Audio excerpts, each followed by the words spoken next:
Welcome to Closer to Venus. I'm Johnny Burke, and today's guest is Dr. Krishna Bhatta, author of the book Journey from Life to Life. Doctor, thanks so much for joining us today. Thank you for having me on your podcast. A title like Journey from Life to Life has some pretty big implications. What was your inspiration, or should I say inspirations, for writing the book? There are several factors. Of course, growing up in India, everywhere you go, in some conversation, there is mention of either the past life or the future life. I rarely, if ever, hear people talking about a past life or a future life, for that matter. Yeah, I come to UK and US, nobody talks about it.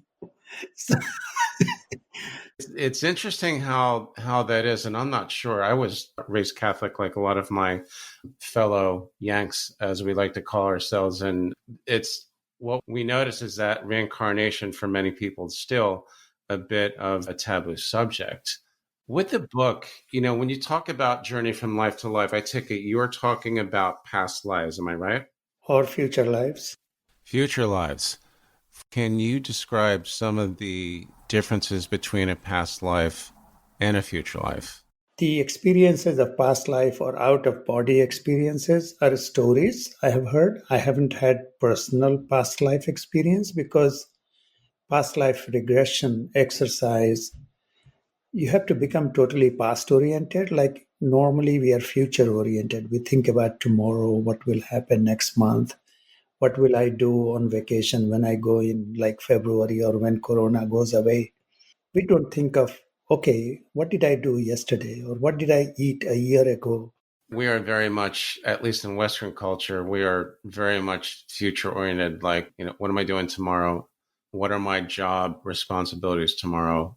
What bills do I have to pay by next week or next month? It's very true. There are some hypnosis or hypnotherapists who will take you to some extent in the past or the remote past. I don't know if they can take you to past life, but the real exercises of past life regression, you have to become really a past oriented, and then you can slowly start remembering the past, which I did not have time or energy or the orientation to do because I was in medicine and there is always something like to get my degrees or diplomas or trainings, which is, yeah. The way I understand it, in order to access past lives, there's essentially two methods to do that. One is through hypnosis with a therapist that actually knows how to do past life regression in order to access the memories. And two is through meditation. So there are two takeaways that I want your listeners or any reader to take away from the book. One is you have to have a happy life or a successful life and a good life to be able to think about what will happen next life if you ever come back, if you, or even if you don't believe you come back after you die. If you do good karma, you will have probably a good life after you die. So that's important. So this book does talk about how to live a happy life, how to be successful in life. There is 5 pillars of success, one of the chapters. It also talks about an infrastructure, like we have an infrastructure, like presidential election, the whole election process, there was an infrastructure. When you become a president, there is already an existing infrastructure where you can go and continue working what you're doing. And sometimes you have to create an infrastructure, like the first, our forefathers who wrote the Constitution, they created a new infrastructure for the country. Similarly, there is also a spiritual infrastructure, or there is exists an infrastructure in which we are born, we live this life like you come into a born into a family, you are given an identity, you develop more attachments, like somebody is your father, somebody is your mother, somebody is your sister. Then you expand your attachments by going to school and developing friends and spouse and all that. And then some spiritualist comes and says you have to drop your attachments. But basically, you expand this infrastructure exists to support you, and there is an infrastructure that supports you after you die. And in that infrastructure, there have been bridges, and one bridge may be Jesus, the other bridge may be Buddha, who worked on both sides, if you can imagine that they tried or helped create the bridge between where we are and what happens after we die. So, as you said, if you are a Christian and you die, you see angels. If you are a Buddhist, you may not see angels. Their infrastructure may be different, the bridge may be different. Okay, so that would seem to be very consistent with lots of other research on near death experiences in past lives, where exactly as you just explained, if you're a Christian, you may see Jesus or angels or something consistent with, that religion or that culture. Whereas, a Buddhist might see something different. A Muslim might see Muhammad and so forth. Now, is it, in your opinion, are those images, is that a product of our imagination? Is that something to do with a certain energy, or what exactly is that? That's the perfect word you used. What exactly it is hard to know. But when we die, most of us, or majority of us, go into a dream state, as you mentioned, because we fall, very few of us die consciously. If you read about Socrates, it is mentioned that, or at least what I have read, that when he was given this hemlock or poison to drink, everybody wanted to be kind of, sad and sobbing. And he said, no, no, no, don't do any of those. And he kind of kept walking or kept himself awake to experience the last moments of his death. And he kept reporting until he could not report anymore and said, I'm still the whole thing. I mean, the body, I can't use my hand or I can't speak, but inside my wholeness is still there. Very interesting. When you mentioned Socrates, for some reason, anytime someone mentions Socrates, I also think of Plato. And I'm pretty sure as Plato in his work, The Republic, many people in the field consider that to be the first reporting of a near-death experience. I believe it was one of the soldiers. But it's interesting that you mentioned that when we die, it's usually in a dream state. And the dream state can be, I think, considered, a rebuttal for a naysayer who says, oh, near-death experiences, that's just a product of a dream state or something that happens in the brain. But when you consider a source like Dr. Eben Alexander, his book, I believe it's called Proof of Heaven, where his entire thesis, if you want to boil it down, is consciousness survives the death of the brain. It's interesting that you bring that up. I don't know how familiar you are with his work, but here in our world, that was one particular book that was pretty much popular across, different classes and so forth, where you can go almost anywhere and someone's heard of that. Yes. Also, your book mentions Siddhartha, which I believe means he who has found meaning. Is that true? So his name was Gautam before, and after he achieved his enlightenment, he started being called Siddhartha. But yeah, the meaning of that word also is, one who attains. You're right. Coming back to your consciousness, I just wanted to mention that in my app, which is Relax with 2X, I mentioned that we are born with three entities, not just two. Most of us are familiar with body and mind, but there is a third element which we all have, and that I call individual consciousness. So it's separate from the bigger consciousness. Just imagine that there is a piece of consciousness within you, and that survives. And that's what you mentioned a few seconds ago. Would that be the collective unconsciousness, or is that something else? Something else, totally else. It is, we all have an individual consciousness, and that's not the spirit, that's not the soul. It's just think of three elements in our body. I mean, it's hard to think, but let me try to think it with you. One is body, the physical body, which is essential. Without physical body, everything else is meaningless, because you can't have floating mind without the body, can't do anything, can't go to universities, can't go to colleges. The same way, even the floating consciousness cannot grow as long as we don't have a body. So you have that physical body in which there is an energy body, which is the life energy. And then you have mind, and mind has the minding element, which, we all know about, that's constantly happening, constantly going on. And then there is a mindfulness. And then we have the individual consciousness, which is awareness goes with that. So if there was no awareness, then you wouldn't have you wouldn't know about anything about your consciousness.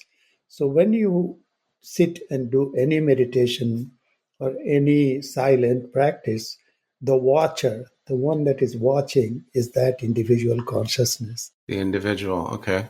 All right. And that is the awareness. So there is a little distinction, subtle distinction between awareness and mindfulness.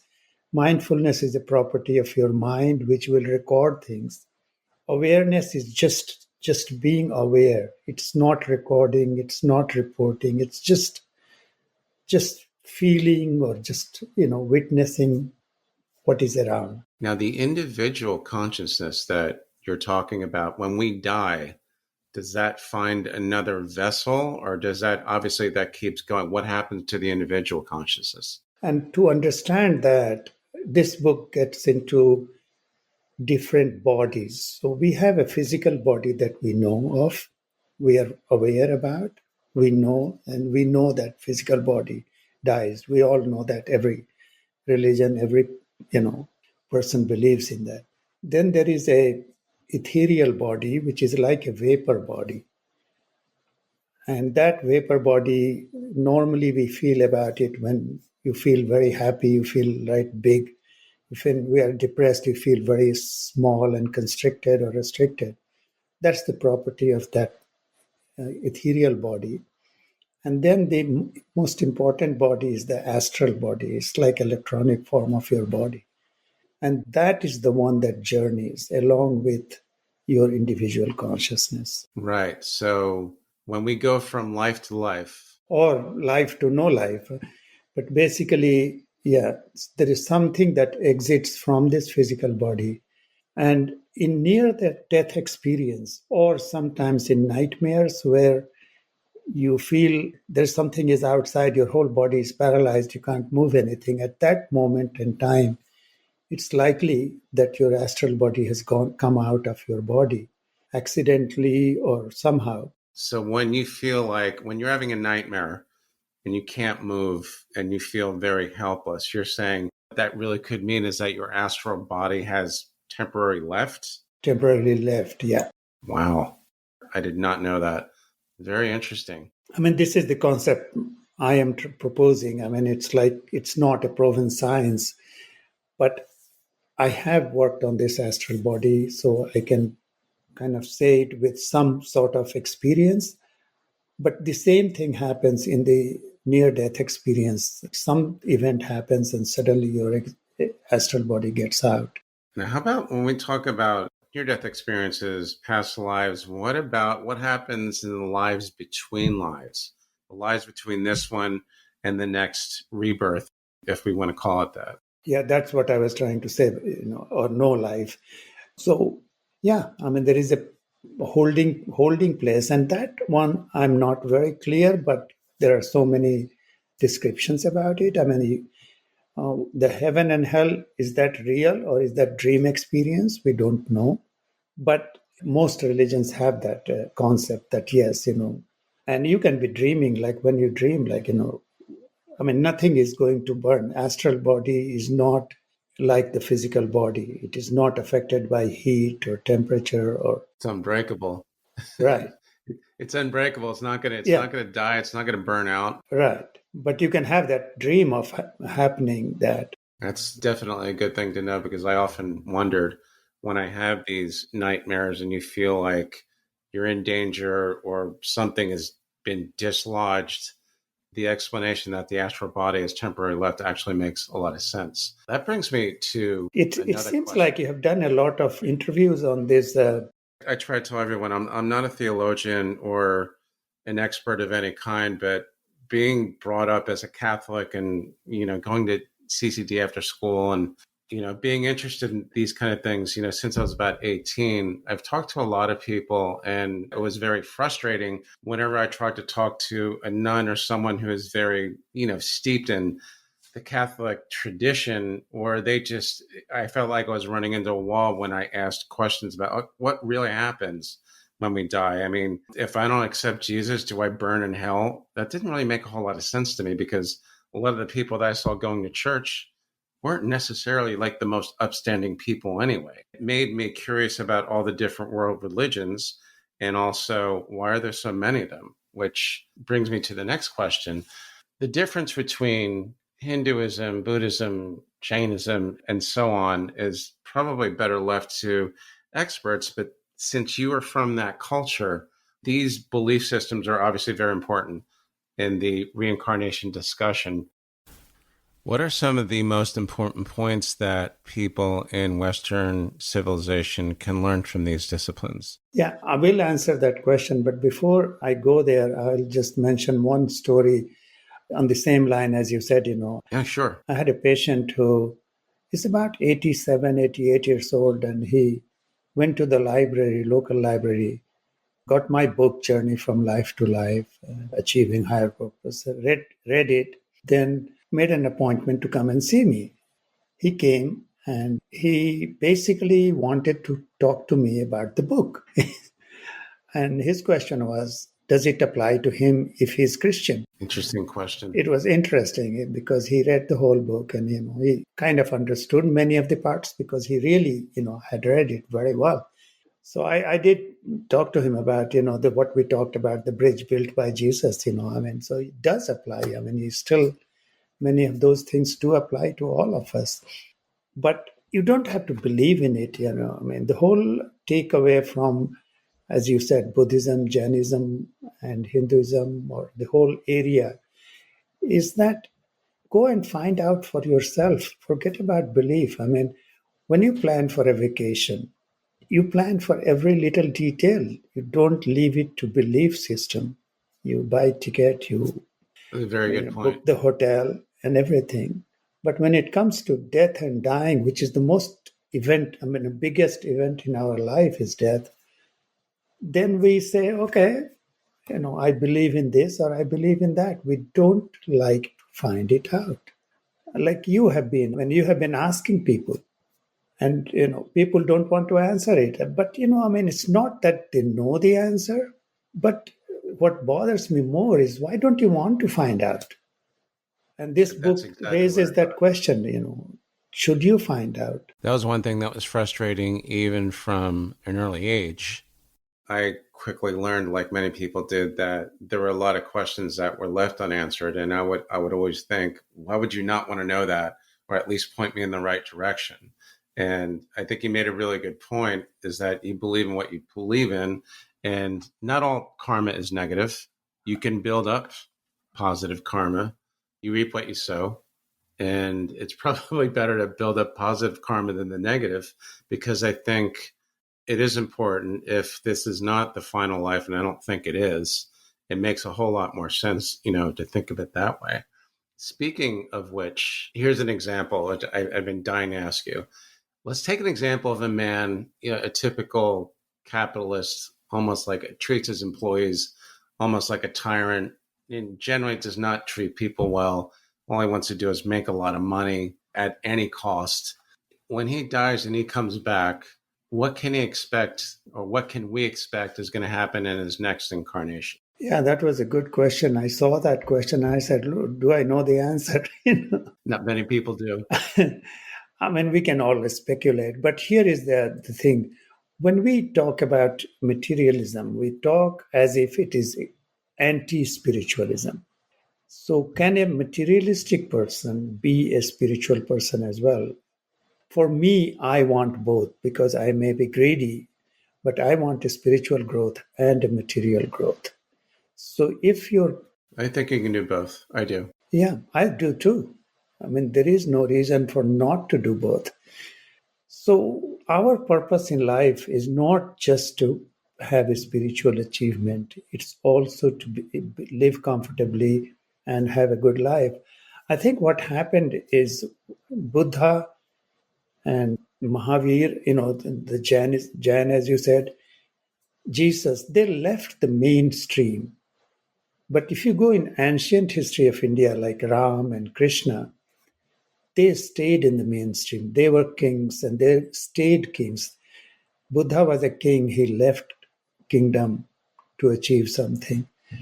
And that became an example for us to think like, okay, there is something wrong with the material world. True. When you ignore everything else, I think there is. I don't think there's any shame in trying to provide for your family and live a comfortable life.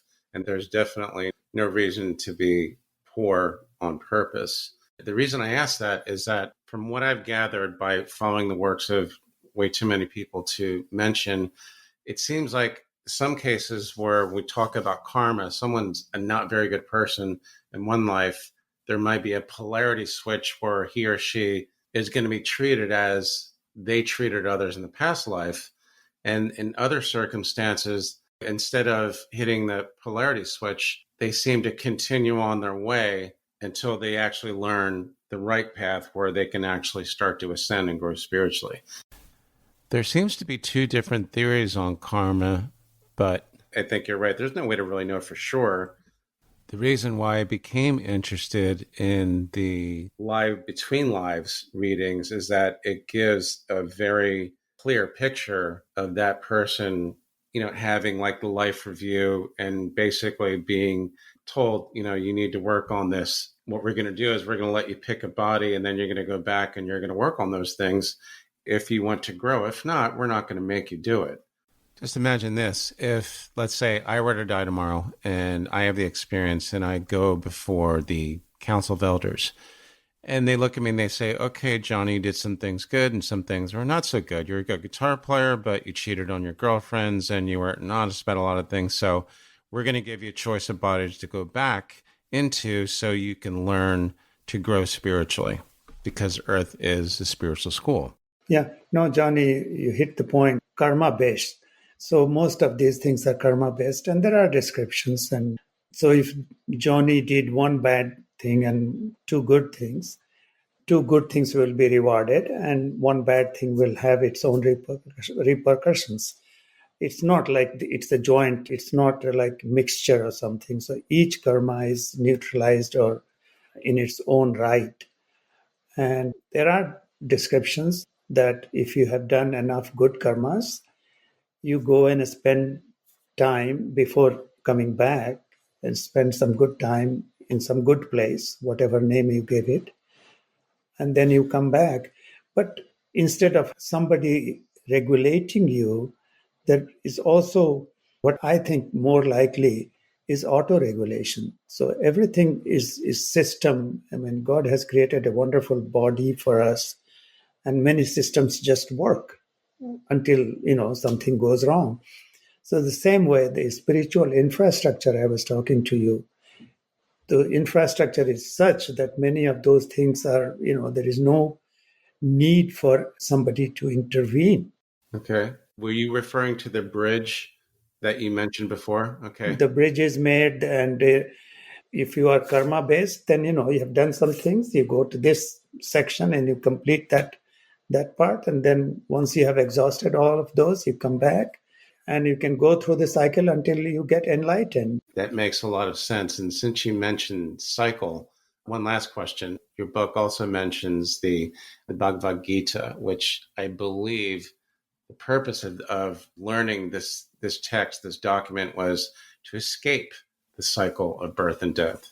What can you tell our listeners about how to actually apply that, in the present life? Yeah, so my take on Bhagavad Gita is different. My take on Bhagavad Gita has been to be a successful person. And that's one of the chapters in that book is on Bhagavad Gita, but it's also the key takeaway is 5 pillars of success. And those 5 pillars of success are in the book, how to live a successful life. But escaping from life, this book, Journey from Life to Life, doesn't deal with that. Journey from life to life is, I think my next book will be more like escaping from life to journey from life to life. This one is how to be successful in this life and how to plan for next life, or how to plan for what happens to us when we die. The journey from life and beyond this journey is a different journey. I don't know what time frame we have, but We have a few more minutes. yes, No okay. So pressure, let man. me share with you a thought process. I recently read a book called Man's Search for Meaning. And this is a book about somebody in the concentration camp, in Germany, after the World War, or, just around that time. And it's a very powerful book. He shares his experience, and his search for meaning was, he had a purpose, and the purpose was to somehow survive and be with the family, and that became his purpose, and it helped him survive, or he made it through the whole cycle of that process that was happening. Whereas people, he mentions in the book, people who lost the will to live somehow disappeared within few days. Now fast forward to our time, when we have a lot of things available to us. We are not in any, no problem for food, no problem for living in a nice house. We have plenty of things, unlike time of Buddha, when people had, either too much or too poor. Our purpose of life is different. Our purpose of life is to lead a successful life, to become affluent, to have holiday vacations. It's like pursuit of happiness. But is there any higher purpose than that? And that is when, if you go to the ancient India times, when people wanted this enlightenment, freedom from all bondage. So you follow what I'm trying to say? That In essence, what you're saying is that it's okay to have success and spiritual growth at the same time, because I think many of us think that it's either one or the other. And you're basically telling us that it's okay. right, exactly. I mean, that's what I was trying to point. And also, yes, ultimately, we may want to go beyond it, but at least enjoy the fulfillment that you have, or get those, and then you can have the next level of what you want done. Makes sense to me. Doctor, thanks so much for joining us. How can our listeners find you? So relax with 2x, relaxx.org. They can download the app from there, and I'll suggest you should give it a try as well. Doctor, thanks so much for joining us today. You've been listening to the Closer to Venus podcast. My name is Johnny Burke. Thanks again for tuning in, and we will see you next time.